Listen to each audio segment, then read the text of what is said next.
तो सभी लोगों का स्वागत है शेकाना ग्लोरी मिनिस्ट्रीज़ की तरफ से और इमैनुअल प्रार्थना भवन की तरफ से।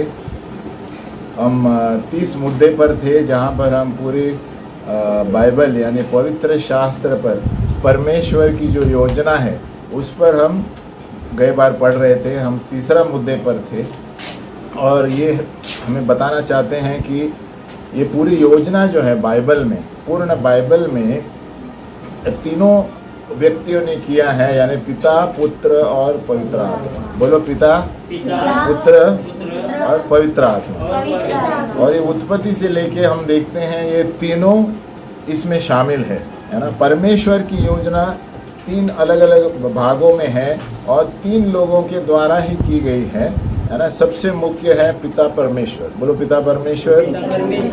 और पिता परमेश्वर जो है सिर है, सब कुछ अपने हाथों में नियंत्रण रखता है इस संसार का। बोलो पिता परमेश्वर। सारी सृष्टि की रचना का नियंत्रण उसके हाथ में है ना। और छुटकारे के लिए उन्होंने अपने पुत्र को नियंत्रण दिया है। बोलो छुटकारे के लिए पुत्र को नियंत्रण दिया है।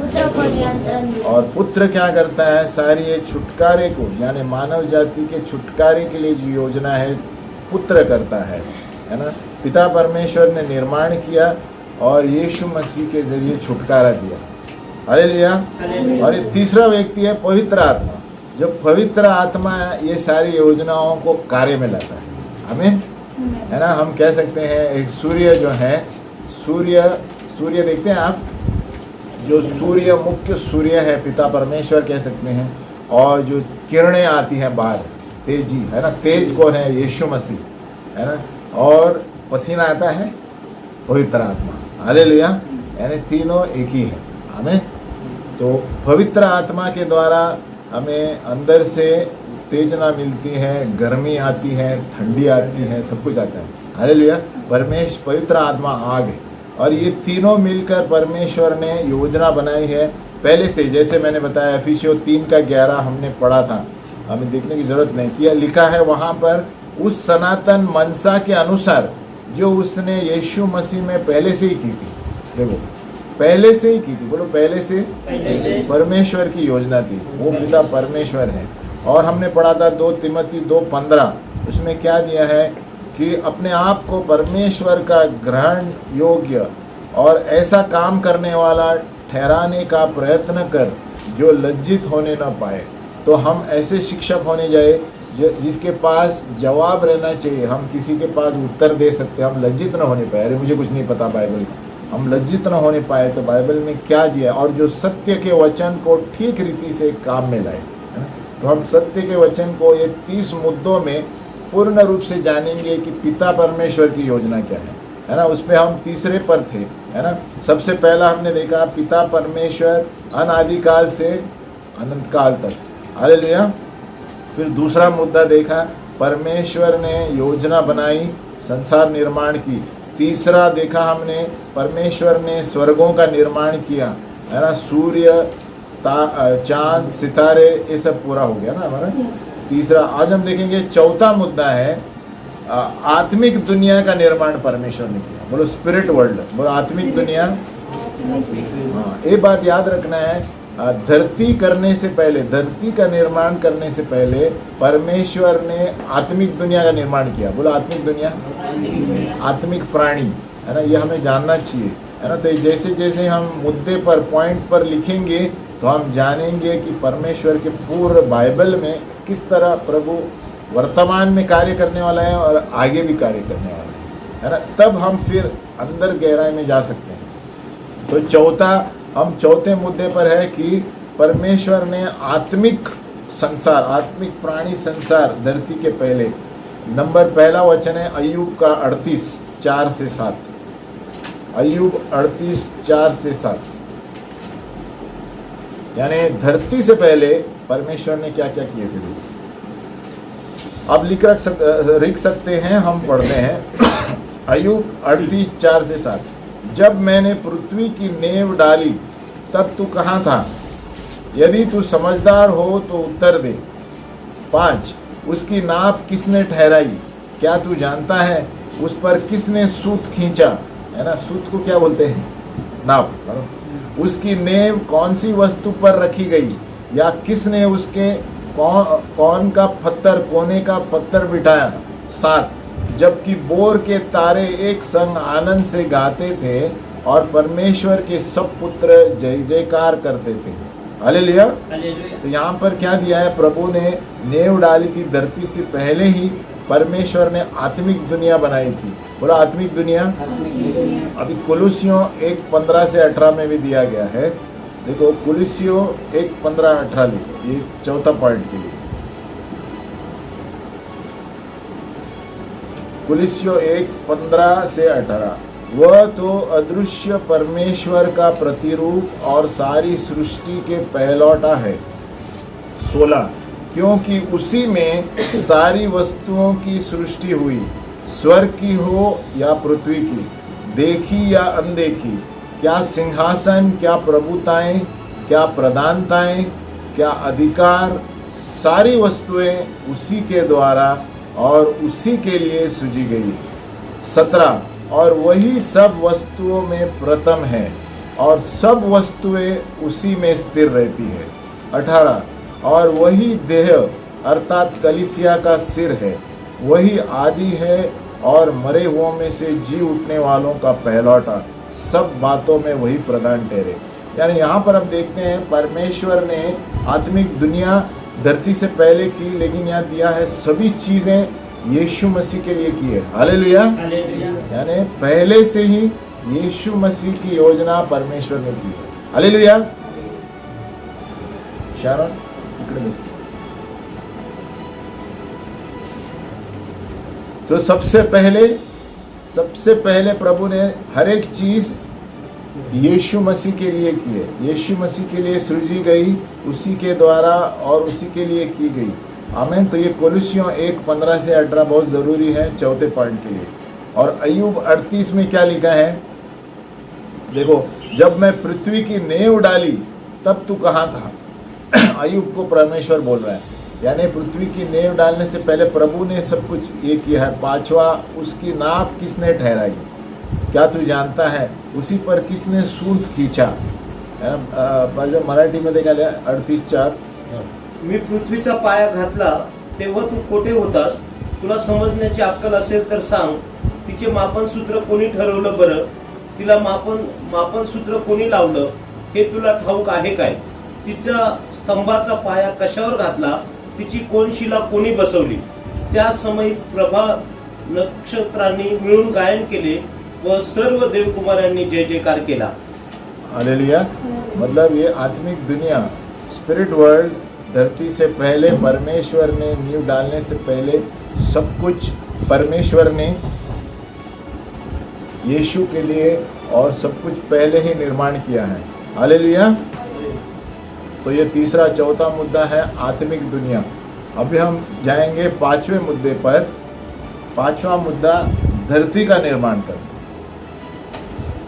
अब ये 30 मुद्दे जो है हमारे बहुत महत्वपूर्ण है, हमें ध्यान से इसे लिखना चाहिए। सभी लोग नोटबुक में लिखे, बाद में आप भूल जाएंगे क्या हमने पढ़ाया था, है ना। 30 पॉइंट आप जानेंगे। 30 मुद्दों को एक अच्छा शिक्षक होने के लिए आप जानेंगे कि बाइबल में परमेश्वर की योजना क्या थी शुरू से लेकर अंत तक, है ना। तो आप ये 30 मुद्दे देखेंगे हर बार, तो आप जानेंगे, किसी को भी आप बता सकते हैं कि शुरुआत में क्या था, है ना। तो धरती का निर्माण 5वां मुद्दा है।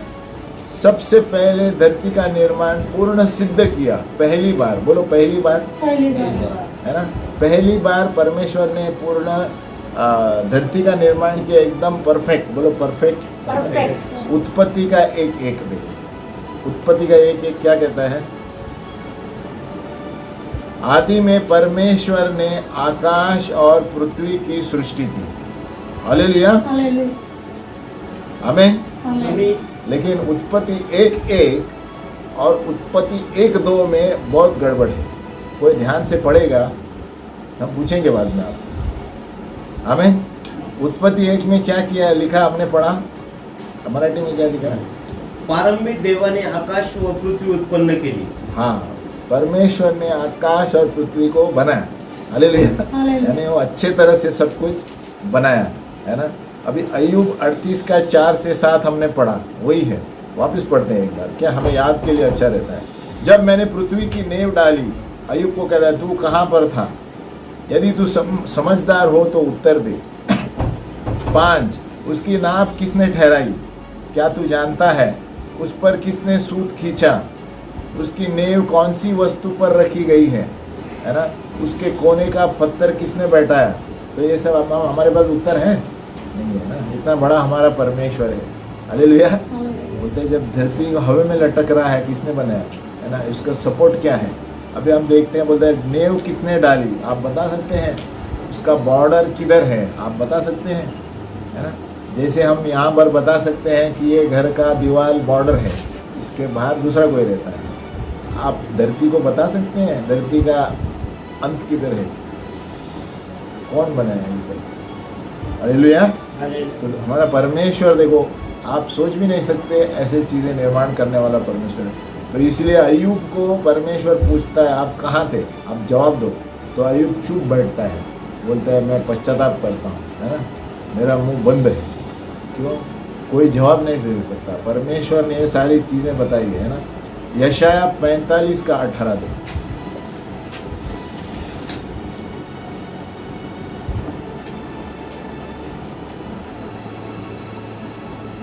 यशाया 45 का 18।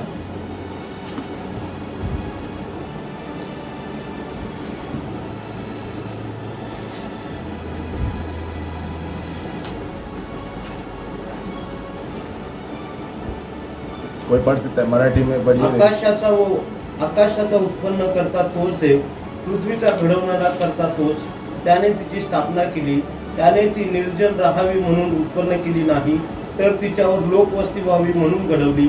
हा परमेश्वर म्हणतो, मीच परमेश्वर आहे, अन्य कोणी नाही। 45 का 18 मैं हिंदी में पढ़ता हूँ।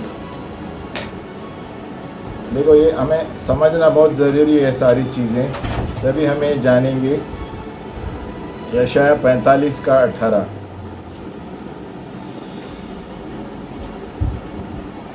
क्योंकि यहोवा जो आकाश का सूरजनहार है वही परमेश्वर है, उसी ने पृथ्वी को रचा और बनाया, और उसी ने उसको स्थिर भी किया। उसने उसे सुनसान रहने के लिए नहीं परंतु बसने के लिए उसे रचा है। वही यो कहता है कि मैं यहोवा हूँ, मेरे सिवा दूसरा और कोई नहीं है। आमीन। तो परमेश्वर क्या कहता है, यहोवा जो आकाश का सूरजनहार है वही परमेश्वर है ना, और पृथ्वी को रचा और बनाया है ना। तो आपको कोई पूछेंगे तो किसने बनाया, हमारा परमेश्वर ने, यहोवा ने, जीवित परमेश्वर ने आकाश और धरती की सृष्टि रचना की है। हालेलुया। कभी कभी हम सोचते हैं, हम ऐसे ही बोलते हैं, लेकिन आप कभी कभी रात को बाहर जाके देखेंगे, है ना, तारों को देखेंगे कैसे बनाया हो, है ना, कितने तारे हैं। हाँ, और आकाश ऐसे, जैसे आप समुद्र तट पे जाएंगे तो ऐसे लगता है आकाश उधर आप हाथ लगा सकते हैं, है ना, लेकिन जैसे जैसे आगे जाएंगे तो क्या होता है, आकाश वैसे ही है जैसे पहले है ना। तो सोचो, इसीलिए प्रभु बोलता है आप बता सकते हैं कि मेरी सीमा कहाँ है धरती की, नहीं बता सकते, है ना। इसके फाउंडेशन, जैसे बिल्डिंग बांधते हैं, धरती का फाउंडेशन आप बता सकते हैं, कौन बनाया, परमेश्वर ने। हालेलुया। तो ये 5वां मुद्दा हमारा ये है कि धरती परमेश्वर ने निर्माण की। फिर इब्रानियों 11 का 3 है। ये वचन हमें लिखना ज़रूरी है, क्योंकि किसी ने आपको पूछा तो आपके पास सिस्टमेटिक पॉइंट रहने चाहिए कि शुरू में क्या था, धरती था, परमेश्वर की योजना क्या थी, परमेश्वर ने क्या बनाया, है ना। इब्रानियों 11 का 3 पढ़ते हैं। इसलिए हमें एक अच्छा शिक्षक होना चाहिए। बोले अच्छा शिक्षक। हाँ, नहीं तो हम दूसरे को जवाब कैसे देंगे कि वचन में क्या लिखा है ना? इब्रानियों 11 का पढ़ता, विश्वास ही से हम जानते हैं। अभी देखो ये बहुत बड़ा मुद्दा है। विश्वास से हम जानते हैं कि सारी सृष्टि की रचना परमेश्वर के वचन के द्वारा हुई। यह नहीं कि जो कुछ देखने में आता है वह देखी हुई वस्तुओं से बना हो। मराठी में, विश्वासाने आपल्याला कळतं की देवाच्या शब्दाने विश्वाची रचना झाली, अशी की जे दिसते ते दृश्य वस्तूपासून झाले नाही. बराबर. अभी आपसे कोई बहस करेगा कि अरे तुमको कैसे मालूम ये सृष्टि किसने बनाया? बोला हमको मालूम है, विश्वास से हम बिलीव करते हैं, इसमें दिया है परमेश्वर ने बनाया, फुल स्टॉप. आगे बहस नहीं करनी. क्यों? बहस करने वाले बहुत है. बोले ये बंदर से आया, वो उधर से आया. बोला नहीं, हम इधर से विश्वास करते हैं परमेश्वर ने सृष्टि निर्माण की और उसके वचन के द्वारा हुई. यह नहीं कि जो देखने में आता है, परमेश्वर ने बिना कुछ खालीपन से निर्माण किया. बोलो खालीपन से. ऐसा कौन निर्माण कर सकता है? हमें. और कोई ज़्यादा पूछेंगे आपको तो उनको पूछना है समुद्र तट से पानी बाहर क्यों नहीं आता? उनको प्रश्न पूछना चाहिए जो आपको पूछता है. ये बाहर आना चाहिए ना पानी, आगे जो आपको किसी ने बनाया आदमी को, तो कौन कंट्रोल करता है? हमें. आप कभी देखें समुद्र तट में? आप सोचो अब पानी बाहर आते रहेगा तो संसार का क्या होगा? लेकिन बाढ़ आती है, ये सब आता है, कारण है मनुष्य के पाप की वजह से. हालेलुया. हम हर वक्त नहीं कह सकते, लेकिन परमेश्वर कभी कभी अनुमति देता है सारी चीज़ों को ताकि मनुष्य जाति पश्चाताप करे और घुटने टेके, है ना. इसीलिए बहुत सारी जगहों पर हम देखते हैं क्या क्या हो रहे हैं ना. किधर भूकंप आ रहा है, किधर ये प्रभु यीशु ने कहा है अंत के दिनों में होने वाला है. लेकिन हमारा अभी टॉपिक ये है कि विश्वास से हम जानते हैं कि सारी सृष्टि की रचना परमेश्वर ने कहा और हो गया. बोलो कहा और हो गया. तो ये हमारा मान परमेश्वर है. बाजू वाली बोलो ये हमारा मान परमेश्वर.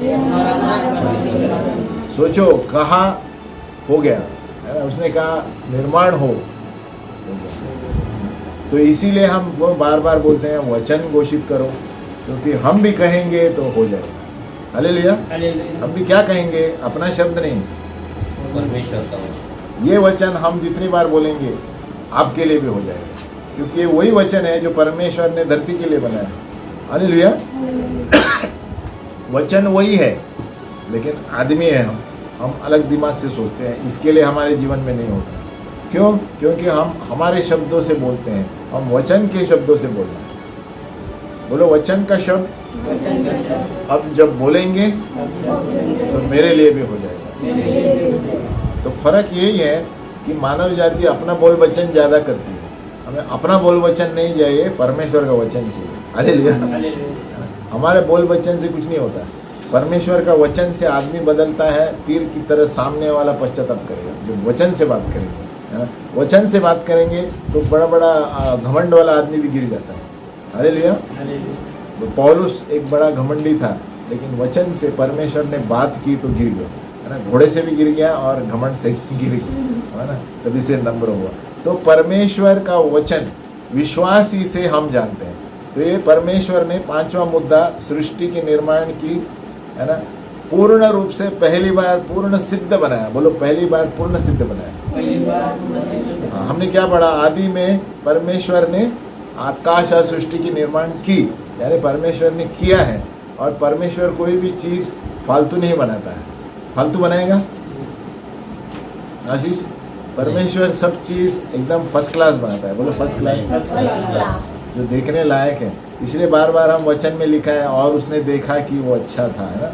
ऐसा लिखा है परमेश्वर ने, है ना. मराठीमध्ये काय लिहिलं आहे? और देवाने पाहिलं का ते चांगलं. हाँ, देवाने पाहिलं ते चांगलं आहे. तो परमेश्वर सब चीज अच्छा बनाते हैं. बोलो अच्छा बनाते हैं. अभी 6वां मुद्दा, परमेश्वर ने वापस संसार की निर्माण की. अब ये धरती की बात अलग थी जो हमने बताया, आकाश और पृथ्वी. अभी संसार का मतलब क्या है? कॉस्मोस, यानी पूरे क्षेत्र जो स्वर्गीय और धरती के अंदर और जितनी चीजें हैं परमेश्वर ने उसको भी बनाया. 2 पत्रस 3:5 से 7 पढ़ेंगे. संसार का निर्माण ऐसे लिखो. 5वां मुद्दा था धरती का निर्माण. अभी पूरे संसार का निर्माण, यानी संसार के अंदर अलग अलग सामर्थ्य हैं, प्रधानताएं हैं. अभी 2 पत्रस 3:5 से 7 पढ़ेंगे. मैं पढ़ता हूं पहले. वह तो जानबूझकर यह भूल गए कि परमेश्वर के वचन के द्वारा से आकाश प्राचीन काल से वर्तमान है. बोलो वर्तमान है. और पृथ्वी भी जल में से बनी. बोलो पृथ्वी भी जल में से बनी और जल में स्थिर है कि नहीं? बराबर। 6 इन्हीं के द्वारा उस युग का जगत जल में डूबकर नाश हो गया। 7 पर वर्तमान काल के आकाश और पृथ्वी उसी वचन के द्वारा इसीलिए रखे हैं कि जलाए जाए। देखो, ये आगे का भी चीज यहाँ पर पढ़ने को मिलेगा हमें। और वह भक्तहीन मनुष्य के न्याय और नाश होने के दिन तक ऐसे ही रखे रहेंगे। आमीन। वापस पढ़ रहा हूँ। वो तो जानबूझकर यह भूल गए, परमेश्वर मनुष्य से बात कर रहा है, कि परमेश्वर के वचन के द्वारा आकाश प्राचीन काल से वर्तमान है। बोलो, आकाश प्राचीन काल से अभी खड़ी है ना, लेकिन आगे क्या होने वाली है वो भी दिया जाए। आकाश प्राचीन काल से पृथ्वी में, और पृथ्वी भी जल में से बनी है ना, और जल में स्थिर है। 2 पतरस 3:6 इन्हीं के द्वारा उस युग का जगत जल में डूबकर नाश हो गया। पहली बार है ना, हम जाएंगे उस पर। परमेश्वर ने मनुष्य के पापों को देखकर पूरे भाड़ लेकर आया ना, जल में डूब गया है ना। किसके द्वारा? इन्हीं के द्वारा। 7 पर वर्तमान काल के आकाश, बोलो अभी का जो आकाश और पृथ्वी उसी वचन के द्वारा इसीलिए रखे हैं जलाए जाए। अभी मराठी में पढ़ेंगे हम, पढ़ती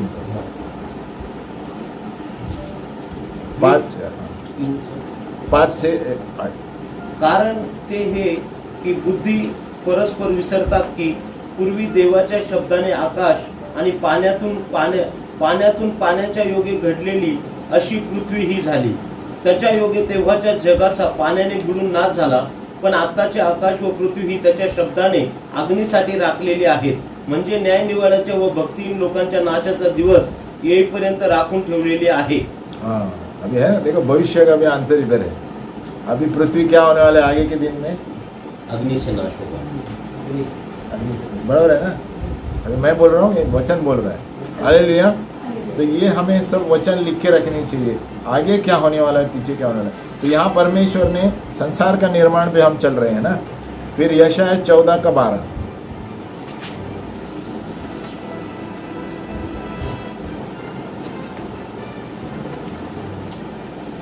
यशायाह 14:12 मैं पढ़ता हूँ।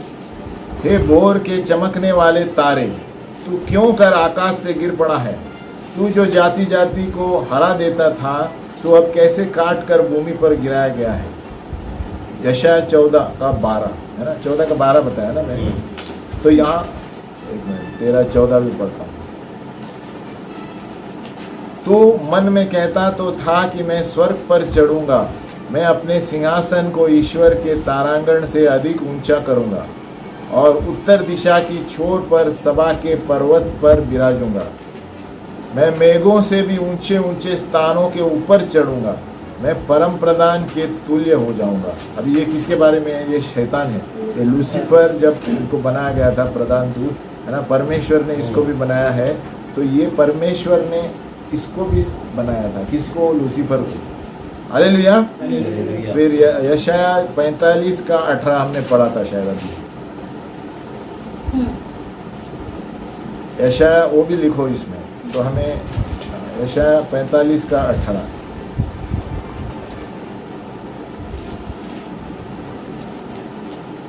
क्यों हर एक पॉइंट में हमारे पास उत्तर रहना चाहिए शिक्षण के लिए।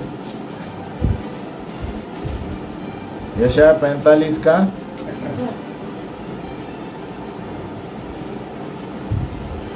क्योंकि यहोवा जो आकाश का सृजनहार है वही परमेश्वर है, उसी ने पृथ्वी को रचा और बनाया है, और उसी ने उसको स्थिर भी किया।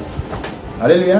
तो ये जो आकाश धरती पूरे है ना, पूरा मंडल, क्या कहते हैं, मंडल, आकाश मंडल परमेश्वर के वचन से स्थिर है। आमीन। सोचो, वचन से स्थिर है ना। तो सोचो, परमेश्वर का वचन में इतना सामर्थ है, जब हम बार बार बोलेंगे हो जाएगा। आमीन। हालेलुया। जो परमेश्वर ने बोला तो धरती निर्माण हुई। तो यही वचन को हम बार बार मनन करेंगे, हमारे जीवन में भी बीमारी निकल जाएगी, सब चीज़ें वही वचन को बोलना है है ना, हमारे वचन को नहीं बोलना है, परमेश्वर को। तो देखो ये वचन से ही धरती लटक रही है आकाश में, सोचो, है ना। आप ऊपर से देखेंगे तो ऐसा धरती लटका हुआ दिखता है हवे में, हमें कभी कल्पना करो कि कौन कंट्रोल कर रहा है, नियंत्रण। आमीन। इतना बड़ा हमारा परमेश्वर है, ऐसा बोल के प्रार्थना करनी चाहिए, प्रभु तू नियंत्रण करने वाला परमेश्वर, मैं इतना सा हूँ, मेरी बीमारी आपके लिए कुछ भी नहीं है, ऐसा प्रार्थना करना चाहिए। तो वचन से प्रभु ठीक करता है। हालेलुया। तो पॉइंट नंबर 5-6 पे थे ना, परमेश्वर ने पूरे संसार का भी निर्माण किया है। यिर्मयाह 4:23 से 26। मैं इसलिए वचन दे रहा हूं कि जब भी आप कभी किसी को सिखाएंगे तो आप सिखा सकते हैं कि देखो ये 30 मुद्दे पर परमेश्वर ने पूरे संसार की रचना की। हमें कोई सो रहे हैं क्या? नहीं ना। बोला बाजू वाले बोला हालेलुया। हालेलुया। अजिबात झोपायचं नाही। हालेलुया। यिर्मयाह क्या बताया मैंने? यिर्मयाह 4 का 23 से 27। मैंने पृथ्वी पर देखा, वह सुनी और सुनसान पड़ी थी, और आकाश को और उसमें कोई ज्योति नहीं थी। 24। मैंने पहाड़ों को देखा, वे हिल रहे थे, और सब पहाड़ियों को कि वे डोल रही थी। 25। फिर मैंने क्या देखा कि कोई मनुष्य भी न था, और सब पक्षी भी उड़ गए थे। 26। फिर मैं क्या देखता हूँ कि यहोवा के प्रताप और उस भड़के हुए प्रकोप के कारण उपजाऊ देश, जंगल और उसके सारे नगर खंडर हो गए थे। हालेलुया। अब ये यिर्मयाह कब का बता रहा है? जब, इसलिए मैं बता रहा हूँ उत्पत्ति 1:1 में क्या है, परमेश्वर ने क्या आकाश और धरती निर्माण की ना। हम उस पर आगे बढ़ेंगे, लेकिन अभी हम उस पर है कि परमेश्वर ने निर्माण किया सारे संसार का, है ना। हम यिर्मयाह इसलिए पढ़े कि क्या क्या हो रहा है, परमेश्वर ने निर्माण किया। लेकिन यिर्मयाह यहाँ बता रहा है कि जंगल था और सुनसान थी, वो किस लिए थी हम आगे पढ़ेंगे, है ना। ये वचन लिखो, लेकिन इसके लिए यिर्मयाह 4:23 से 26। फिर एजेकियल 28:11 से 17। एजेकियल 28:11 से 17 आप घर में आराम से पढ़ सकते हैं। हे मनुष्य के संतान, सोर के राजा के विषय में विलाप का गीत बनाकर उससे कह, परमेश्वर यहोवा यो कहता है, तू तो उत्तम से भी उत्तम है, तू बुद्धि से भरपूर और स्वर्ग सुंदर है। 13। तू परमेश्वर की एदम नाम बारी में था, तेरे पास आभूषण, मानिक पदार्थ, हीरा, फिरोजा, सुलेमानी मणि, यशब, नीलमणि, मरकत और लाल सब बाती के मणि और सोने के पहरावे थे। तेरे डफ और बांसुलियाँ तुझी में बनाई गई थी। जिस दिन तू सिरजा गया था उस दिन वे भी तैयार की गई थी। तू छाने वाला अभिषिक्त करूब था। मैंने तुझे ऐसा ठहराया कि तू परमेश्वर के पवित्र पर्वत पर रहता था। तू आग सरी के चमकने वाले मणियों के बीच चलता फिरता था। 15। जिस दिन से तू सिरजा गया और जिस दिन तक तुझ में कुटिलता न पाई गई, उस समय तक तू अपनी सारी चाल चलन में निर्दोष रहा। पास्टर वाचा मराठी में एजेकियल 28:12. मानव पुत्रा, सर्वच्या राजाविषयी विलाप करून त्याला सांग, प्रभू परमेश्वर म्हणतो, तू पूर्णतेची मुद्राच आहेस, तू ज्ञानपूर्ण व सर्वांगी सुंदर आहेस. देवाचा बाग एदेन यात तू होतास. अलक व पुष्कराज, हिरा, लसना, गोमेद, यास्पे, नीलमणी, पाचू, माणिक, सोने व अनेक तऱ्हेचे जवाहीर तुझ्या अंगभर होते. खंजिऱ्या व बासरे याचे कसब तुझ्या इथे चालत असे. तुला निर्माण केलं त्या दिवशी त्याची योजना झाली. तू पाकर घालणारा अभिषिक्त कुरूप होतास. मी तुझी तशी योजना केली होती. तू देवाच्या पवित्र पर्वतावर होता. तू अग्निप्रमाणे झगझगणाऱ्या पाशणातून हिंडत असायचास. तुला निर्माण केलं त्या दिवसापासून तुझ्याकडे अधर्म दिसून येईपर्यंत तुझी चालचुलणूक यथायोग्य होती. बरोबर. क्या दिया है? ये लूसीफर है, यानी परमेश्वर ने ये करूब था, ये सबसे सुंदर बनाया था इसको, ये परमेश्वर के निर्माण की एक रचना है ना। 6वां पॉइंट पे हम ना, तो परमेश्वर ने लूसीफर को भी बनाया था। बोलो लूसीफर। लूसीफर कौन है पता है? लेकिन क्या लिखा है? चकमक चीजें लिखी है ना यहाँ पर। जब तक वो निर्दोष नहीं पाया था सब अच्छा था। हालेलुया। तो ये 6वां पॉइंट पर हम परमेश्वर ने सारी चीजें निर्माण की। करूब उसमें से लूसीफर एक था। हालेलुया। उसमें से ये लूसीफर भी परमेश्वर ने निर्माण किया, उसकी जगत के लिए निर्माण, जगत में राज्य करता था। हम आगे पढ़ेंगे उसके बारे में, है ना। तो ये हमें ध्यान रखना है कि परमेश्वर ने लूसीफर को भी बनाया था। हालेलुया। वो आत्मिक प्राणी है। परमेश्वर ने क्या क्या लिया है? मणि, पत्थर, ऐसे चमकीला व्यक्ति है। हालेलुया।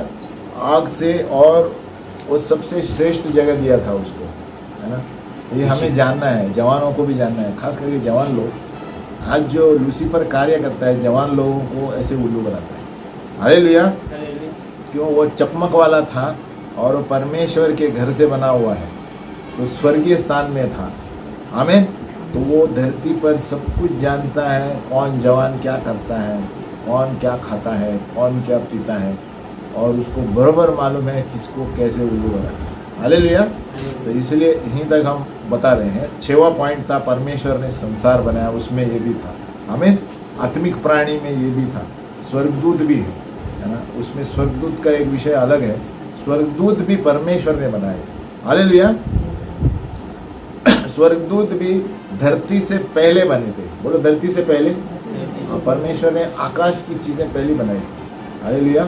तो स्वर्गदूत जो प्राणी है, ये लूसीफर और जो प्रधान दूत मिकाएल, और बहुत सारे स्वर्गदूत हैं जो बाइबल में नाम नहीं है।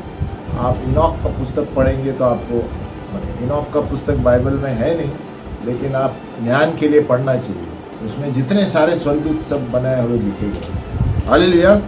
तो अभी हमारा पॉइंट नंबर 7। तो हम इस पे मुद्दे पे जा रहे हैं ताकि हम जाने शुरुआत ने परमेश्वर ने कैसे शुरुआत किया, कहाँ पर जा रहा है प्रभु, आगे क्या होने वाला है। 7वां मुद्दा, लूसीफर संसार पर राज्य कर रहा था। उस वक्त धरती पर राज करने से पहले कौन राज्य कर रहा था? लूसीफर। वचन यशाया 14 का 12-14 हमने पढ़ा था। यशाया 14, 12 से 14। हे बोर के चमकने वाले तारे, तू क्यों कर आकाश से गिर पड़ा है। यानी देखो, परमेश्वर, लूसीफर पहले राज्य करता था। बोलो लूसीफर राज्य करता था। यशाया 14, 12 से 17। हे बोर के चमकने वाले तारे, उसको बोर के तारे कहा गया है क्योंकि जो बाइबल में वचन या शब्द इस्तेमाल करते हैं, तारों यानी स्वर्गदूत है ना। करूब था वो, है ना। आकाश से गिर पड़ा है, तू जो जाति जाति को हरा देता था। देखो, वो बड़ा स्वर्गदूत था। तू अब कैसे काट पर भूमि पर गिराया गया है। 13, तू मन में कहता था कि मैं स्वर्ग पर चढ़ूंगा। अभी समस्या क्या है? लूसीफर के अंदर घमंड आ गया। बोलो घमंड। क्या बोलता है, क्या लिखता है? वो कहता है कि मैं स्वर्ग पर चढ़ूंगा। बनाया किसने उसको? और उसे कहता है मैं तुमसे भी ऊपर चढ़ूंगा। आमीन। और क्या लिखा है? मैं अपने सिंहासन को ईश्वर के तारागण से अधिक ऊंचा करूंगा। जहां जहां मैं लिखा है ना, आप बार बार देखें, मैं। जहां पर भी मैं आता है वहां घमंड आता है। बोलो मैं यानी घमंड। आप बोलेंगे या हम बोलेंगे ना, नम्रता है। हालेलुया। बहुत से लोग आप देखेंगे तो बोलते हैं मैं ये करूंगा, मैं वो करूंगा। मैं ऐसे नहीं बोलूँगा, हम करेंगे। हालेलुया। जब हम कलीसिया में बात करते हैं तो मैं कम आना चाहिए, कोई भी हो, बोले हम करेंगे, हम मिलकर करेंगे। हालेलुया। जब हम बोलते हैं, देखो क्या बोलता है, तू मन में कहता तो था कि मैं स्वर्ग पर चढ़ूंगा। 1 नंबर। दूसरा, मैं अपने सिंहासन को ईश्वर के तारागण से ऊंचा करूंगा और उत्तर दिशा की छोर पर सभा के पर्वत पर गिरा लूंगा। उत्तर यानी किधर है? नॉर्थ ना। उसका मतलब ये है स्वर्ग का क्षेत्र उत्तर की ओर है ना। यहाँ लिखा है जहाँ पर बाइबल में हमने पढ़ा है स्वर्ग का क्षेत्र उत्तर की ओर है, क्योंकि यहाँ लिखता है तारागण से और उत्तर दिशा की छोर पर सभा के पर्वत पर विराजूंगा। तो वहाँ परमेश्वर के सिंहासन का क्षेत्र है। 14 मैं मेघों से भी ऊंचे ऊंचे स्थानों के ऊपर चढ़ूंगा। मैं सब जगह मैं है ना? मैं परम प्रधान के तुल्य हो जाऊंगा। ये 5 चीजें लूसीफर बोल रहा है, मैं हो जाऊंगा, इसलिए उसको ऊपर से लात मार के फेंक दिया। हालेलुया। तो जब घमंड हमारे अंदर आएगा तो प्रभु आपको भी लात मार देगा। हालेलुया। आपको नीचे गिरा देगा। घमंड जितना परमेश्वर में व्यक्ति है, जितना नम्र रहेगा प्रभु ऊंचा लेकर जाएगा, जितना घमंड करेगा उसको नीचे लेके आएगा। हालेलुया। कभी भी याद करना, घमंड मत करो। ये सबके लिए, मेरे लिए भी बोल रहा हूँ। कभी कभी आ जाता है, अरे मैंने किया, है ना, अरे आपको नहीं पता मैंने ये किया। हम बोलना चाहिए हमने किया, कलीसिया ने मिलकर किया, या मैं का शब्द कम इस्तेमाल करना चाहिए। हालेलुया। क्योंकि देखो लूसीफर का मैं महंगा पड़ेगा उसको, हमें इधर क्या लिखा है, उसको गिरा दिया गया, है ना। तो लूसीफर 7वां मुद्दा पे लूसीफर राज्य कर रहा था। यशायाह 14, यिर्मयाह 4:23 से 26, इसको भी लिखो। यिर्मयाह 4:23 से 26। हम ब्रदर वो मराठी में पढ़ो, हमने जो पढ़ा था अभी, कौन सा पढ़ा था? यशायाह 14:12 से 14। हे दीपमान ताऱ्या, प्रभात पुत्रा, तू आकाशातून कसा पडलास? राष्ट्रांना लोळवणाऱ्या तुला धुळीत कसं टाकलं?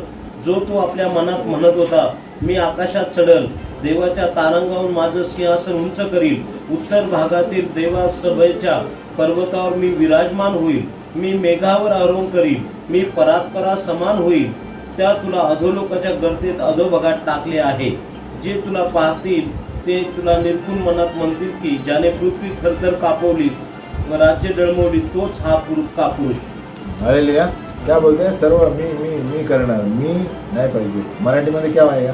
आपण. हमको क्या बोलते हैं मराठी में? आपण. मी यानी घमंड हो जाता है ना. हम बोलेगा तो मराठी में आपण करायचं, आपण करूया. हालेलुया. बोलो आपण करूया. आपण करूया. कभी भी आपण शब्द इस्तेमाल कर जाता हम, है ना. बोलो मैं करूंगी, उसमें ज़्यादा घमंड नजर आता है हमें कि मेरे को सब पता है. बोलेगा आपण करूया, है ना, और आपण सर्व बेटर करूँ. हालेलुया. तो ये 6वां और एक वचन देते हैं. हम वचन लिखना चाहिए इसके लिए, क्योंकि हम दूसरों को सिखाएंगे ना, हमें काम में आएगा. 7वां मुद्दा पे फिर एजेकियल 28:11 से 17, ये भी हमने पढ़ा. वह भी हम पढ़ते हैं तो क्या है, हमको बार बार याद आएगा कि क्या हुआ था और क्या किया गया. एजेकियल 28:12 से 17. क्यों? ये बार बार पढ़ने से हमें याद रहेगा कि ये वचन में करूब शैतान कैसा था, लूसीफर उसका क्या हालत हुआ. 12 से पढ़ता हूँ. हे मनुष्य के संतान, सोर के राजा के विषय में विलाप का गीत बनाकर उससे कह, परमेश्वर यहोवा यूं कहता है, तू तो उत्तम से भी उत्तम है, तू बुद्धि से भरपूर और स्वर्गीय सुंदर है. तू परमेश्वर की एदम नाम बारी में था. तेरे पास आभूषण, माणिक, पदाराग, हीरा, फिरोजा, सुलेमानी मणि, यशब, नीलमणि, मरखद और लाल सब भांति के मणि और सोने के पहरावे थे. तेरे डफ और बांसुलियाँ तुझी में बनाई गई थी. जिस दिन तू सिरजा गया था उस दिन वे भी तैयार की गई थी. 14 तू छाने वाला अभिषिक्त करूब था. मैंने तुझे ऐसा ठहराया कि तू परमेश्वर के पवित्र पर्वत पर रहता था. तू आग सरी के चमकने वाले मणियों के बीच चलता फिरता था. 15 जिस दिन से तू सिरजा गया और जिस दिन तक तुझ में कुटिलता न पाई गई, उस समय तक तू अपनी सारी चाल चलन में निर्दोष रहा. 17 सुंदरता के कारण तेरा मन फूल उठा. क्या हो गया? हाँ, तो सुंदर भी दिखेगा ना तो सतर्क रहो. घमंड आ सकता है ना. जो चिकना दिखता है, चिकनी दिखता है, सुंदरता में घमंड आ सकता है ना. मन फूल उठा और वैभव के कारण तेरी बुद्धि बिगड़ गई। मैंने तुझे भूमि पर पटक दिया और राजाओं के सामने तुझे रखा कि वे तुझको देखें। आमेन. मराठी में. मानव पुत्रा, सारोच्या राजाविषयी विलाप करून त्याला सांग, प्रभू परमेश्वर म्हणतो, तू पूर्णतेची मुद्राच आहेस, तू ज्ञानपूर्ण व सर्वांग सुंदर आहेस. देवाचा बाग एदेन यात तू होतास.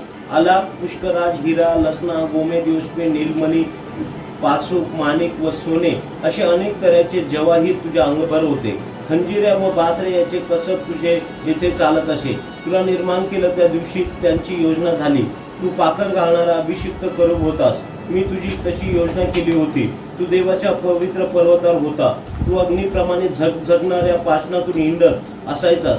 तुला निर्माण केलं त्या दिवसापासून तुझ्या ठाई अधर्म दिसून येईपर्यंत तुझी चालचलणूक यथायोग्य होती. तुझा व्यापार मोठा असल्यामुळं तुझ्या हृदयात अपकारक बुद्धी शिरून तू पातक केलंस. म्हणून मी तुला भ्रष्ट समजून परमेश्वराच्या पर्वतावरून लुटून दिलं. हे पाखर घालणाऱ्या करूबा, त्या अग्निप्रमाणे झगझगणाऱ्या पाषाणामधून काढून मी तुझा नाश केला आहे. तुझ्या सौंदर्याच्या अभिमानाने तुझे हृदय उन्मत्त झालं.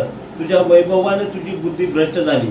मी तुला भूमीवर आदळलं व राजाने तुझा तमाशा पाहावा म्हणून त्याच्या पुढे तुला टाकलं. काय झालं? आता सुंदर दिसलं तर सांभाळा. हालेलुया. हालेलुया. बहुत सारे लोग ना सुंदरता का घमंड है, किसी को पैसे का घमंड है, किसी को, है ना, ये चीज़ें आदमी को गिरा देगा. हमें बहुत सारी लड़कियां भी है, सुंदर दिखते हैं तो पूरा अट्रैक्ट हो जाता है. ऐसा लगता है कि मेरे से सुंदर कोई नहीं है. हमें मैंने बोलते हैं सब लोग ऐसा है, लेकिन एक घमंड आता है.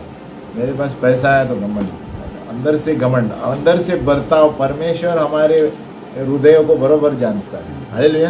अब लोग के सामने नहीं समझेंगे, लेकिन परमेश्वर बरोबर देखता है इसके मन में क्या है. हमें तो जितना आप सुंदर हैं उतना नम्र बनो. हालेलुया. हालेलुया. और जितना पैसे वाले हैं उतना नीचा काम करो, तभी नम्र होते हैं. हमने देखा है जहाँ पर बहुत सारे ऐसे पैसे वाले लोग हैं, एक घमंड के लिए बोल रहे हैं. लूसीफर अच्छा करूब था. बोलो करूब. मराठीमध्ये करूब लिहिलं आहे ना. बरोबर. करूब याने स्वर्गदूत, सुंदर. परमेश्वर ने बनवलं होतं, है ना, लेकिन उसको पटका दिया नीचे. क्यों पटका दिया? बोलते सुंदरता और घमंड के कारण. हालेलुया.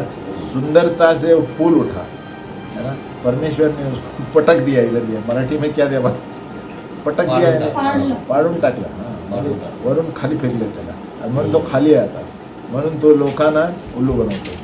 क्यों? स्वर्ग में नहीं है अभी. यही करूब है, स्वर्ग में प्रभु ने रखा था उसको. और ये संसार का निर्माण से पहले धरती से ये राज्य करता था. ये आपको जानना बहुत ज़रूरी है. हम वचन देखेंगे उसमें. वो यहाँ लिखा भी है, वो राज्य करता था. जब तक वो निर्दोष न पा गया वो राज्य करता था. हमें तो मैं कहाँ पर था? हाँ, ऐसे बहुत सारे लोग हैं. आपको जितना ऐसा लगता है कि ऊंचे पैसे वाले हैं या सुंदरता है, ऐसे आपको जब भी दिखाई देता है, आत्मिक रूप से बता रहा हूँ, उतना ही आपको नम्रता के काम करने चाहिए, तो आप नम्र बने रहते हैं. हमें अभी एक जगह कल या परसों मैंने देखा था, एक बहुत अमीर आदमी था, अमीर एकदम, है ना. वो एक दिन भिखारी बनकर रास्ते पे बैठा था, है ना. अभी पिक्चर बनाया कि हकीकत है मालूम नहीं. वो बहुत पैसे वाला है, लेकिन वो ऐसे बोर्ड डालकर मुझे खाना खाने के लिए पैसा दो. वो क्या कर रहा था? असली में जांच रहा था कि कौन कैसा हृदय से मुझे खिलाएगा. वो उसने किया कि अगर जो मुझको खाना देगा, समझ जाना वो आदमी को मैं मेरे ऑफिस में रखूँगा. अरे लिया, है ना. जो मुझे किस तरह देखता है आके हर एक ना, वो. और एक आदमी गया, 2 आदमी गया, 3 आदमी गया, उसमें से और एक भिखारी गया वहाँ से. और वो भिखारी को किसी ने 100 या 200 रुपये दिए थे, और उसने कहा अरे 200 रुपये आज मेरी चांदी है. वो भिखारी ने कहा, और वो वहाँ से जा रहा था. तो उसने इसको देखा, बोले 200 रुपये इसको दूंगा तो मैं क्या खाऊंगा. तो इसने बोला पैसों तो मेरे पास खाने के लिए कुछ नहीं है. इसको कुछ पता नहीं है उसको 200 रुपये मिले. लेकिन उसने उसे कहा मुझे 200 मिले हैं, चलो उसमें से कुछ आपको दूं, कुछ तो भी फायदा होगा। नहीं, फिर बोलता है नहीं, मुझे क्या खाना मिलेगा। पीछे जाता है, फिर आता है, फिर कहता है नहीं, मुझे प्रभु ने दिया है तो हम लोग बांटेंगे, आप भी बैठो, हम होटल में जाएंगे। तो उसको होटल में लेके जाता है और मिलकर खाना देता है उसको, है ना। दूसरे दिन वही व्यक्ति सूट बूट पहन के उसके सामने आता है, बोलते आप आइए मेरे साथ, हमें। तो वो क्या परख रहा था, वो आदमी का चरित्र परख रहा था कि वो भिखारी होने के बावजूद उसको पैसा मिला तो वो क्या कर रहा है। पैसा मिलने के बाद वो बांटने के लिए तैयार हो, 200 में से बोला चलो हम साथ में खाएंगे, हमें। और बाद में वो उसको लेके एक बड़ा बंगला देता है, उसको ऑफिस में रखता है, बोलता आज तुम मेरा असिस्टेंट। हालेलुया। तो ये बात है, परमेश्वर भी हमें ऐसे ही परखता है। बाजू वाले बोलो ऐसे ही परखता है। आपको पता नहीं, रास्ते में बहुत सारी चीज़ें होती हैं, कॉलेज में आपको परमेश्वर अलग अलग तरीके से परखेगा। आप किस तरह बात करते हैं, किस तरह, तो परमेश्वर अनजाने में आपको पता नहीं होगा, परमेश्वर इस्तेमाल करता है। हालेलुया। तो एक जगह पर लिखा है, अनजाने में आप नहीं जानते, आप स्वर्गदूत को आमंत्रण देते होंगे, घर में किसको रखते हैं, है ना। बहुत सारी जगह इब्रानियों में दिया है, अतिथि सत्कार करना न भूलना। आपको क्या पता, अनजाने में आप स्वर्गदूत को घर में रखें। हालेलुया। तो हमें अपना चरित्र वचन के अनुसार जीना है। बोलो वचन। आप हमारा हिसाब परमेश्वर स्वर्ग में ही करेगा। हालेलुया। किससे कैसे बात किया, किसको पानी दिया, किसको चाय दिया, हाँ, किसको भगाया, परमेश्वर यह हिसाब रखा है। हालेलुया। तो पॉइंट नंबर 6-7 में ना, तो लूसीफर धरती पर राज्य कर रहा था। ये बात याद रखना है, पहले लूसीफर को राजा बनाया था, वो पूरा राज्य कर रहा था। लूसीफर पूरा हक दिया था, इसीलिए वो चमकने वाला बोर का तारा बताया गया है ना। और इसीलिए हमें ये भी जानना ज़रूरी है आज के दिन, लूसीफर ये शैतान अभी जो राज्य कर रहा है, उसको सब पता है संसार में क्या होता है। इसीलिए वो लोगों को अलग अलग तरीके से आकर्षित करता है, क्योंकि वो क्या था, वहाँ दिया है कि बांसुरी और उसमें उत्तम था, यानी आराधना में उत्तम व्यक्ति था वो। बोलो आराधना, यानी गाने बजाने में नंबर 1 था। बोलो नंबर 1। इसीलिए आप अभी संसार में टीवी पे देखते हैं ना, कौन से गाने हैं, शैतान उल्लू बनाता है ऐसे, क्योंकि वो गाने में नंबर 1 था, तो लोगों को ऐसे भी भरमाता है। आज आप देखेंगे डिस्को और नाइट क्लब, ये सब इसके जरिए है ना, क्योंकि वो जानता है कि लोगों को कैसे आकर्षण करना है। जवान लोग, हाँ, आदि जवान लोग आप देखेंगे कोई रात को 12-1 बजे तक, ये सब शैतान के काम है। क्यों? गाना आप देखेंगे, वो जो गाना रखते हैं डॉग क्लब्स में, आपको वो गाना बेहोश कर देंगे। आप ध्यान से सुनिए वो गानों को, वो शैतान के गाने ऐसे, वो म्यूज़िक ऐसे ज़ोर से रखेंगे कि आप उसमें उलझ जाएंगे और अंदर ही बढ़ जाएंगे। ये नाइट क्लब जो होते हैं, इनका ऐसा तरीका है, ये शैतान का राज्य है। मुंबई में बहुत चलता है, इधर तो पता नहीं। ऐसा म्यूज़िक ज़ोर से रखेंगे तो कि आपके कान उसके अंदर घुस जाएंगे, आपका पूरा शरीर घुस जाएगा उसमें, कुछ पता भी नहीं तो भी नाचेंगे आप। हालेलुया। क्योंकि वो शैतान आपको भरमा रहा है उसमें, है ना। एक ड्रग तरीका है, ड्रग, नशीले पदार्थ। ये म्यूज़िक भी ऐसा है। और शैतान नंबर 1 है, क्योंकि शैतान गायक था, आराधना में नंबर 1 था। हालेलुया। वहाँ दिया है वो गाने और बांसुरी में उत्तम था, यानी वो गाना आराधना में उसको मुख्य रखा था प्रभु ने। आमीन। तो वही अब धरती पर घूम रहा है, स्वर्ग पर घूम रहा है। हम आगे जाएंगे उसके ऊपर, इसलिए हमें सतर्क रहना है। तो लूसीफर जो था संसार पर राज्य करता। अब पॉइंट नंबर 8 पे, लेकिन कितने समय राज्य कर रहा था ये बाइबल में कहा नहीं दिया गया है ना। बोलो कितने समय, ये किसी को पता नहीं, लेकिन वो राज्य कर रहा था धरती पर फेंकने से पहले। आमीन। अभी और एक वेद बताता हूँ बाइबल में, कितने लोग पता है, उत्पत्ति का 1-1 खोले कि ये लूसीफर का टॉपिक आ रहा है शैतान का, तो हमें जानना जरूर है बाइबल में। उत्पत्ति 1:1,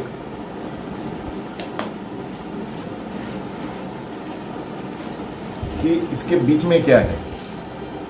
इस शुरुआत में मुझे भी नहीं पता था, लेकिन बाइबल हम पढ़ते रहेंगे तो प्रभु आत्मिक रूप। उत्पत्ति 1:1 में क्या है? आदि में परमेश्वर ने आकाश और पृथ्वी की, वापस पढ़ो। आदि में परमेश्वर ने आकाश और पृथ्वी की सृष्टि की। अभी 2 नंबर पढ़ो। पृथ्वी बेडौल और सुनसान पड़ी थी और गहरे जल के ऊपर अंधियारा था तथा परमेश्वर का आत्मा जल के ऊपर मंडराता था। बस। अभी 1 नंबर पे क्या लिखा है? परमेश्वर ने आकाश और पृथ्वी की, बरोबर। अभी 2 नंबर पर वापस जोर से पढ़ो। और बेडौल के और सुनसान पड़ी थी और गहरे जल के ऊपर अंधियारा था तथा परमेश्वर का आत्मा जल के ऊपर मंडराता था। हाँ। अभी नंबर 1 और 2 के बीच में आपको क्या लगता है क्या हुआ है? परमेश्वर, मैंने अब क्या कहा? परमेश्वर जो भी बनाता है अच्छा बनाता है क्या बुरा बनाता है? अच्छा बना। हाँ, है ना? परमेश्वर ने कहा ना, उसने कहा ये बनाया और देखा अच्छा है। अभी दूसरा वाक्य वापस पढ़ो। पृथ्वी बेडौल और सुनसान पड़ी थी। कैसे हो सकता है? परमेश्वर कुछ बुरा बनाता ही नहीं। अभी आप उत्तर दो मुझे। परमेश्वर, ये क्या लिखा है? पृथ्वी बेडौल और सुनसान पड़ी थी और गहरे जल के ऊपर अंधियारा था। परमेश्वर कुछ अंधियारा नहीं बनाता है। अभी बताओ कुछ, चलो क्या क्या दिमाग चलता है आपका? 1 नंबर पे लिखा है परमेश्वर ने पृथ्वी और आकाश की सब अच्छा था। दूसरे पे लिखा है बेडौल और सुनसान थी। परमेश्वर कोई बेडौल चीज नहीं बनाएगा।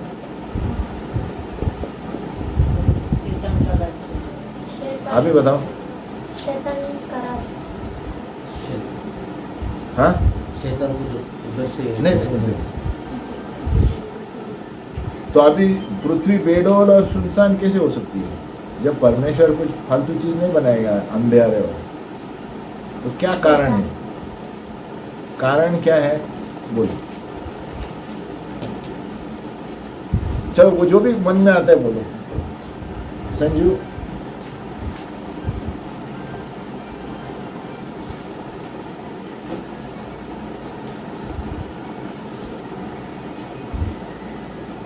सिस्टर बोलो।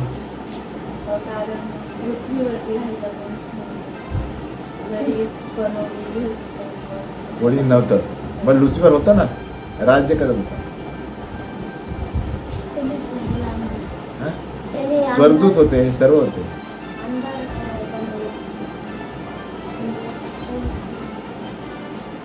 आप लोग कुछ कुछ आता है, लेकिन इसका कारण यह है कि लूसीफर को उधर से गिरा दिया. हालेलुया. पहला जब प्रभु ने बनाया संसार सब अच्छा था. आमीन. अभी हमने क्या पढ़ा, लूसीफर पास्टर ने पढ़ा, उसको पटका दिया है ना. ये पटका देने से पहले सृष्टि अच्छा था. आमीन.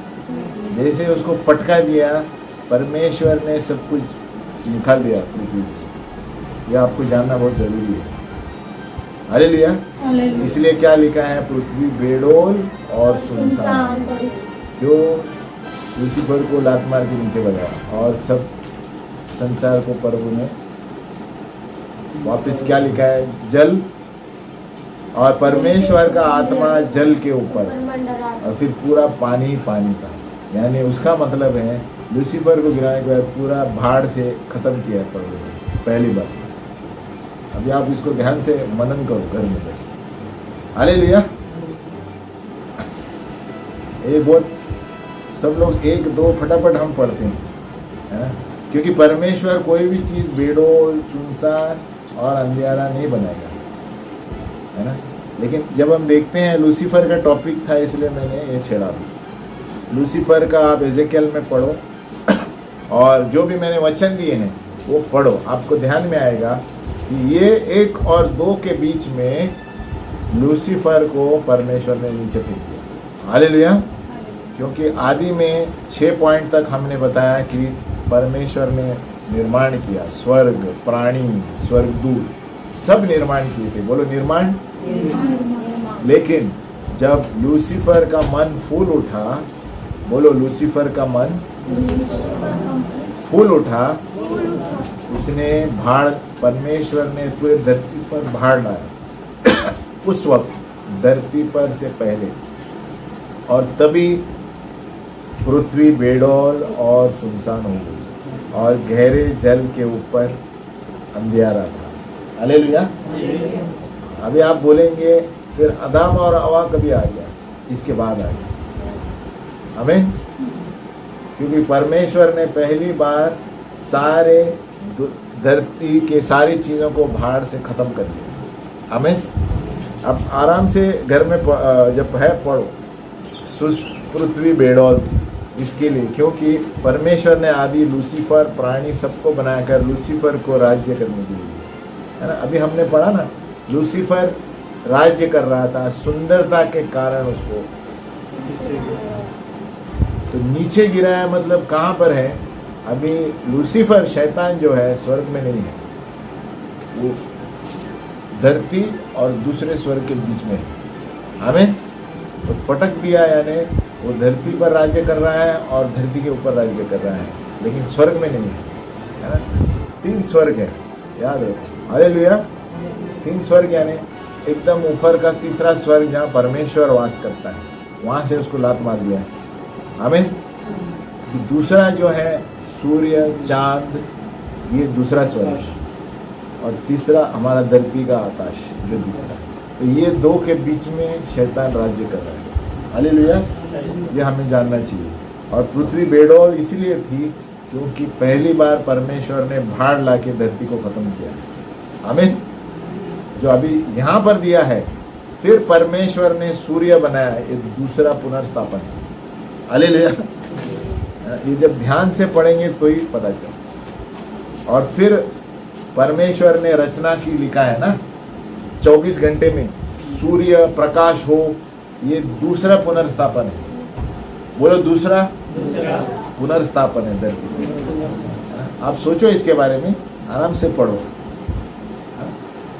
क्योंकि ये बहुत शोध किया मैंने भी इसके ऊपर, और बहुत शोधकों ने भी इस पर लिखा है। उसके जरूर क्या लिखा है? पृथ्वी बेडौल और सुनसान थी और गहरे जल के ऊपर अंधियारा था। तो क्योंकि यहाँ पर हमने आगे पढ़ा 6 पॉइंट में कि परमेश्वर ने स्वर्ग को पहले बनाया, आत्मिक प्राणी को बनाया, सब कुछ बनाया, तो फिर पृथ्वी बेडौल और सुनसान क्यों थी? हालेलुया। ये प्रश्न है।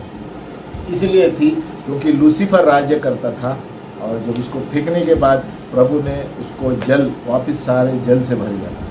इसके लिए पवित्र आत्मा सिर्फ जल पर मंडरा है। हालेलुया। आप खोज करो इसके ऊपर। और उसके बाद प्रभु ने आदम और हवा, है ना, निर्माण किया, सूर्य चांद पुनर्स्थापित किया, निर्माण किया, लेकिन फिर से। हालेलुया। ये नहीं है शंका कि परमेश्वर ने निर्माण नहीं किया, लेकिन दूसरी बार किया। हालेलुया। क्योंकि आदि में क्या लिखा है? आदि में परमेश्वर ने आकाश और, उसका मतलब आदि में बनाया था प्रभु ने, लेकिन बाद में अचानक दूसरे में देते हैं बेडौल और सुनसान। अगर जो प्रभु ने पूरा बनाया तो बेडौल क्यों हो गया? तो ये इसीलिए क्योंकि लूसीफर ने परमेश्वर को धोखा दिया। हालेलुया। तो फिर आगे से जो हम पढ़ते हैं पुनर्स्थापित है, परमेश्वर ने 7वां दिन विश्राम किया। हालेलुया। उस पर हम जाएंगे, आगे जाएंगे हमें। तो पॉइंट नंबर 7 पे थे हम, 8 पे। तो पॉइंट नंबर 7 पे मैं लूसीफर का राज्य के वहाँ पे ये पॉइंट निकाला है आपके लिए। आप लिख सकते हैं अपने हिसाब से, हाँ? कि पहले धरती और आकाश परमेश्वर ने बनाया था और सब कुछ अच्छा था, लेकिन लूसीफर के वजह से उसने धोखा दिया, तो परमेश्वर पहला भाड़ वहाँ पर था। तो जिस तरह लिखा है आप पुस्तकों में पढ़ सकते हैं कि वो भाड़ लेके आया, इसीलिए क्या हुआ? पृथ्वी बेडौल हो गई। बेडौल का मतलब क्या है? मराठी में क्या लिखा होगा? 2 नंबर पे मराठीमध्ये उत्पत्ती 1:2 ला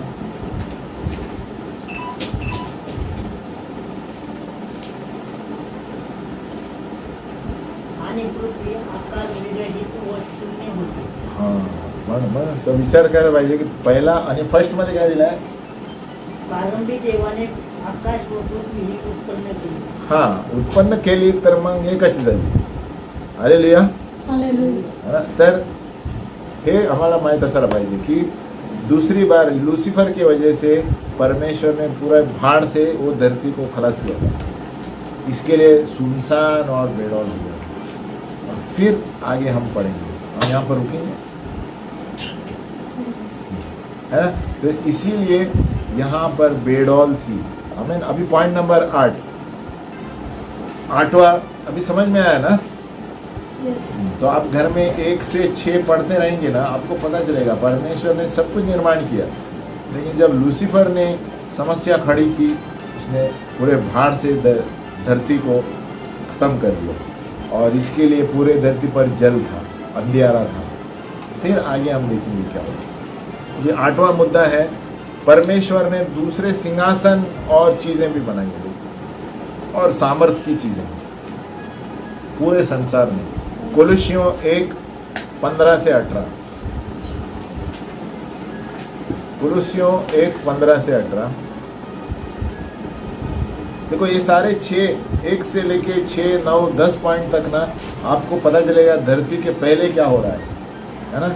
जब तक धरती पर राज्य नहीं हुआ उसके बीच में क्या हो रहा है ना. परमेश्वर ने जो निर्माण किया वो सारी चीज़ें.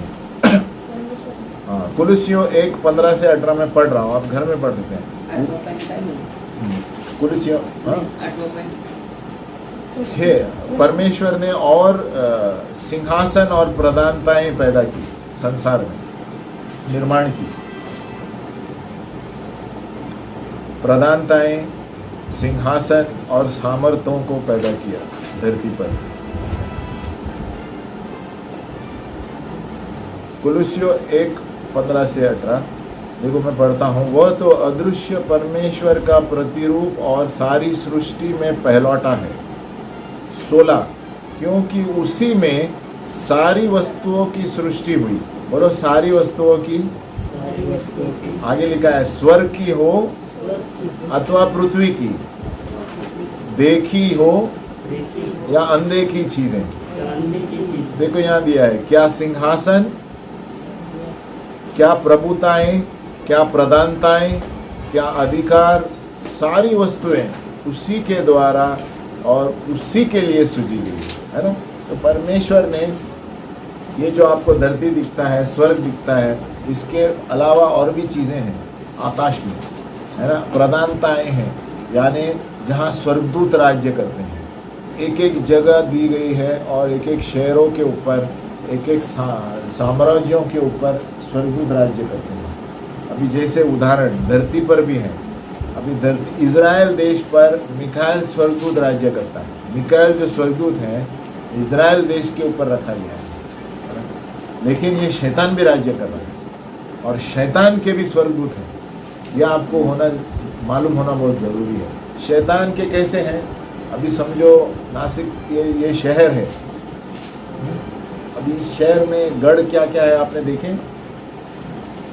अलग अलग गढ़ आपको पता है. ये शैतान के राज्य कर रहा है. हालेलुया. उसी तरह अच्छे स्वर्गदूत परमेश्वर ने अच्छी जगह रखे हैं और ये लूसीफर ने जो गिरे हुए स्वर्गदूत हैं वो ऐसी जगहों पर राज्य करता है. इसलिए हमें युद्ध करना पड़ता है ना. हम प्रार्थना क्यों करते हैं, इन चीज़ों को गिराने के लिए. हालेलुया. हमारा युद्ध मांस का नहीं है, हमारा युद्ध आत्मिक है. यहाँ पर कौन राज्य करता है, ये शहरों, ये जहाँ पर गंदी चीज़ें दिखती हैं, शैतान के स्वर्गदूत. तो ये जब हम चलते समय प्रार्थना करना चाहिए, प्रभु तेरे स्वर्गदूतों को बेचकर इसे तोड़ दो, क्योंकि हमारे बस की बात नहीं है. हालेलुया. ये स्वर्गदूत ही कर सकते हैं सहायता से, है ना. अभी उदाहरण तौर पर यहाँ पर समझो बहुत दारू की दुकान है. हालेलुया. तो वो एक गढ़ है, वहाँ पर एक राज्य कर रहा है कोई, आपको दिखाई नहीं देता. तो जो भी लोग जाते हैं वहाँ पर जाते हैं. तो उसको हमें तोड़ना है प्रार्थना से. एक दारू की दुकान एक होगा, कोई आप देखेंगे नाइट क्लब है. ये सब जगह ये प्रधानताओं ने पकड़ के रखा है हमें। तो उसी तरह स्वर्ग में परमेश्वर की प्रभुताएं हैं, सामर्थ्य हैं जो स्वर्गदूत राज्य करते हैं, सभी के लिए प्रभु ने बना के रखे हैं। वो आपको दिखाई नहीं देते लेकिन सब दिखे हैं। अगर जो आप प्रार्थना में बहुत बैठते हैं आपको दिखाई भी नहीं कौन से शहर पर कौन सा स्वर्गदूत राज्य करता है लेकिन हर दम लड़ाई होती रहती है। क्यों? हमें प्रार्थना करने की ज़रूरत है। इसीलिए कभी कभी हम क्यों थकते हैं प्रार्थना में? क्योंकि ये युद्ध है, आत्मिक युद्ध है। बड़ा आत्मिक युद्ध। हम नाइट प्रेयर, रात में उपवास प्रार्थना में क्या होता है? ये युद्ध है। हम इन लड़ाई इन शहरों, इन दुष्ट आत्माओं से लड़ाई कर रहे हैं जो आकाश में है ना, जो इस शहरों में है ना? तो ये छोड़ते नहीं है लोगों को कलीसिया में आने के लिए। हालेलुया। तो इसके लिए क्यों समझते हैं आप? एक दिन कलीसिया में आते हैं, दूसरे दिन नहीं आते हैं, छोड़ते नहीं है शैतान के स्वरूप हमें।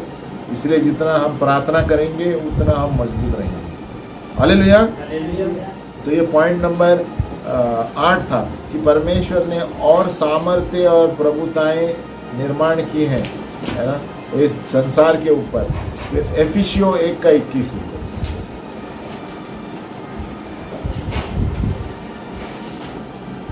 एफिसियों 1:21 क्योंकि हम आत्मिक चीज़ों पर देख रहे हैं। बोलो आत्मिक। इस शारीरिक चीज़ों पर नज़र मत रखो संसार की। आप प्रार्थना वाले रहेंगे ना, आपको तुरंत मालूम पड़ेगा रास्ते पे चलते समय यहाँ पर गड़बड़ है ना। हालेलुया।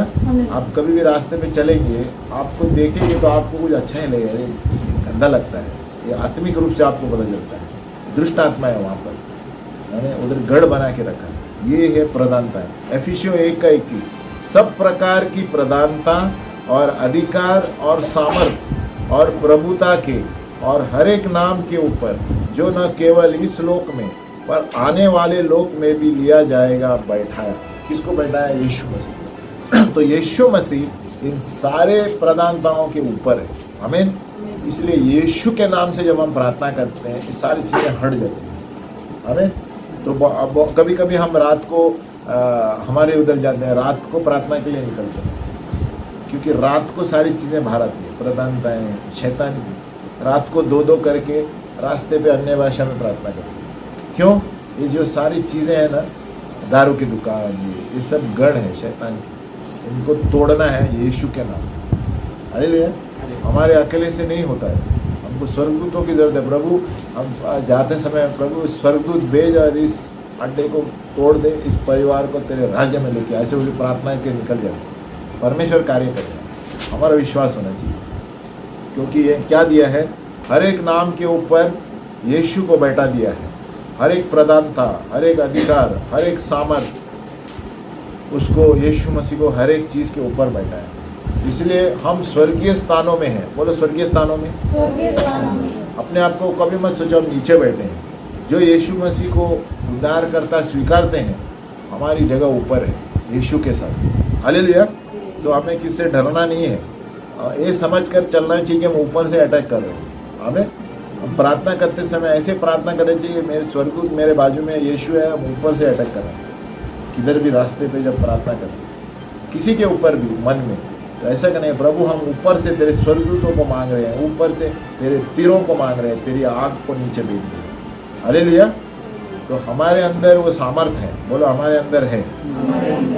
परमेश्वर ने इसलिए हमको बनाया है उस जगह पर। अब एफिसियों 1:21, फिर एफिसियों 3:10 मैं ये बता रहा हूँ कि सारी और सामर्थ्य हैं, प्रधानताएं हैं जो परमेश्वर ने बनाई है। ये धरती के अलावा स्वर्गों में, शहरों में, सबके ऊपर एक एक स्वर्गदूत है, प्रधानताएं हैं, आत्मिक सेना है। तो ये लड़ाई चलती रहती है। हमें ये लड़ाई अभी भी चालू है, आपको दिखाई नहीं देगा। आप घर से बाहर जाएंगे तो दुष्ट आत्माएं रहेंगे, उसके लिए आपके लिए स्वर्गदूत लड़ रहे हैं। हमें क्यों? क्योंकि आप प्रार्थना में हैं। लेकिन जो प्रार्थना में नहीं है उसको पकड़ के ले लेते हैं अंदर, दारू के अंदर, नाइट क्लब में, या गलत व्यभिचार में। ये कौन है? शैतान लेके जाता है। तो ये प्रधानताएं हैं, ये सामर्थ्य है। अगर जो हम प्रभु में बने रहेंगे आपको कुछ हाथ नहीं लगाएगा। इसीलिए यहाँ दिया है एफिसियों 3:10 ताकि अब कलीसिया के द्वारा परमेश्वर का नाना प्रकार का ज्ञान उन प्रधानों और अधिकारियों पर जो स्वर्गीय स्थानों में है प्रकट किए जाए। हालेलुया। तो यीशु के नाम में ये सारी चीज़ें प्रकट हो जाती हैं। जब यीशु का नाम लेते हैं तो ये सारी चीज़ें कांपती हैं। तो हम वो अधिकार से लेके प्रार्थना करनी चाहिए। हम जिसे प्रेयर वॉक कहते हैं, अब आपको ऐसा करना है, रात को बाहर निकलना चाहिए 2-2 करके अन्य भाषा में, और जिसे आपको लगता है गलत वर्ड है अन्य भाषा में प्रार्थना करके बोले प्रभु इसको गिरा दे, इस स्वर्गदूत भेज तेरे यहाँ पर ये जो अड्डा है ये सारी चीज़ों को तोड़ दे। हमारे सामर्थ्य नहीं, प्रभु कार्य करेगा। हालेलुया। वो प्रभु उस परिवार में कुछ गड़बड़ी लेके आएगा जिसका दुकान है क्या है, लेकिन हमें उनका नाश के लिए प्रार्थना नहीं करना है, उनके पश्चाताप के लिए प्रार्थना, क्योंकि उनको भी बचाना है ना, वो भी परिवार है, उनका उद्धार होना है। लेकिन जो फालतू चीज़ें उनका नाश करने के लिए प्रार्थना करनी चाहिए ताकि वो इस देश में नहीं रहे। आमीन। हम इसको कंटिन्यू करेंगे।